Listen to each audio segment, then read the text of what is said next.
Thank you very much, and thank you, Alan, for that introduction.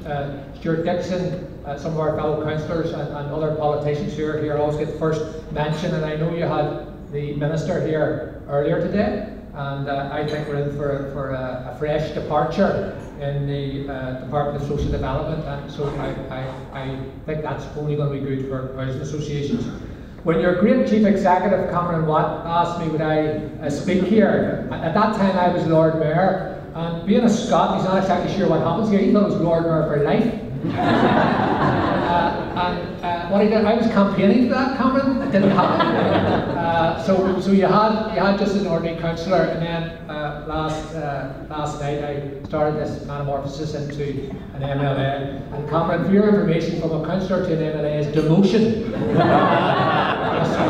So look, I want to say three things about housing associations and the work you're doing. In my view, as we look out, and particularly, I have a few over the city of Belfast, we look out over our society, the work the housing associations is doing and does is absolutely essential. When I see communities on the rise across this city, you often see, in fact you always see a housing association at the core. People who are putting in their own time, largely voluntary, making a real difference. And I know you use this term about profit for purpose, but they're not profit taking. But in fact, they're very profitable for the communities they're building up. So for me, the work you're doing is at the cutting edge of the change we want to see in this society. So in the time ahead, we need to make sure that you continue to build on the success of housing associations in recent times. Your Supporting People programme is another example of how you're driving change which helps those on the very margins.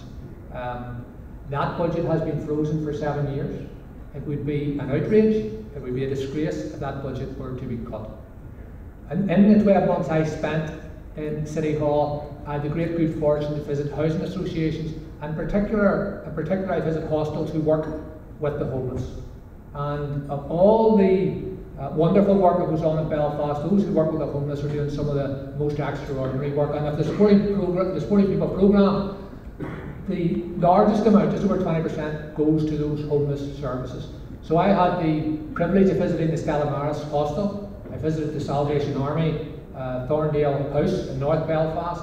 I visited the Welcome organisation. Those organisations wouldn't be able to do the life-saving, transformational work they do without the Supporting People programme. So we need to defend that package of funding for that programme. And when people say that it should be cut, or that we could continue to attack that, we need to remind them that we are our brother and our sister's keeper, and that we will fight strong, fight hard to defend the services which are provided by the Supporting People programme. That includes all the different supports, programmes that bring people together, which really are a lifeline for communities often on the edge.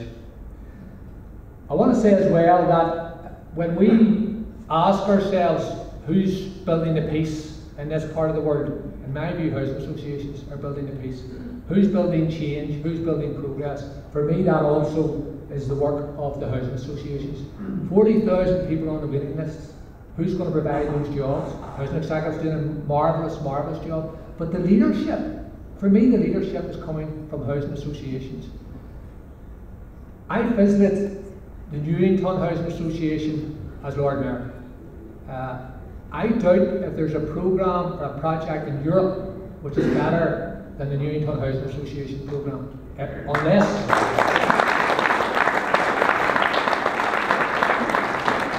Unless it's the work being championed by the Folds and the Oakleys and the Clan Mills as well. But they took me for a walk down the Limestone Road, and we saw all the things that they said wasn't possible. Peace lines coming down, homes going up in their place. No greater gift for anyone than the gift of a home. We have there, under the radar and quietly, with Delaware House, where people from different traditions are living together, something they also tell us can't be done. And the lesson from that, and the lesson from the other programmes I've seen championed by housing associations, is that when we rebuild Belfast City Centre, the reborn Belfast City Centre has to have working class people living in it. And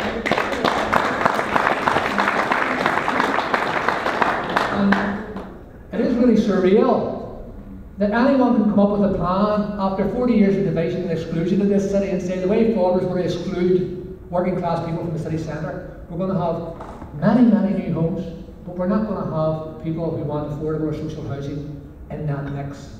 That, for me, would be unacceptable, would be a bridge too far. And we need you to be focal on that, because amazingly, that appears in a plan which is now in front of us. And we need you to be focal on that and say, there's enough division and exclusion in this city. We want to stand on the common ground. We believe the working class people should be in the city centre as well. You can be sure the retailers, those who are trying to build up the city centre, the restaurants, the pubs, but they want people from all sides. That has to be the beauty of Belfast. Everyone can enjoy its bounty. So you, for me, are right at the forefront of the type of change that we need to see in the time ahead. I like people who are positive. I'm a big believer in positive energy. I like verve and ambition and momentum. And where do I see that? Well, I see that today in the report on the Clonmel bond issue. I see it in the report today that there are more social houses, more social houses being built here than anywhere else in these islands. That's the type of leadership we need. We need people that really want to have the high aspirations, want to achieve for this society, want to drive change. And we desperately need more of that. So I praise your ambition, I praise your drive, but we want to see more of that in the time ahead. There's an old saying that we are the leaders we have been waiting for, because no one else is going to do it. You're all leaders for change in this society.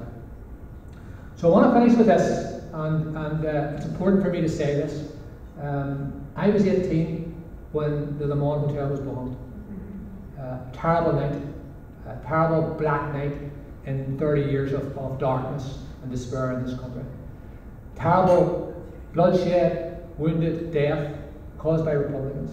So I don't want to speak here tonight without mentioning that, but I want to say as well, in my view, everywhere we lost people is a hallowed ground, and this is hallowed ground. And the pledge we need to make on this hallowed ground is that we're not going back to that we will build the peace. And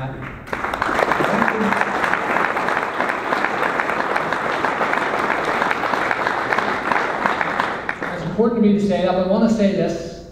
When people say who's going to build peace and reconciliation, there's talks going up, and that place they're sending me to.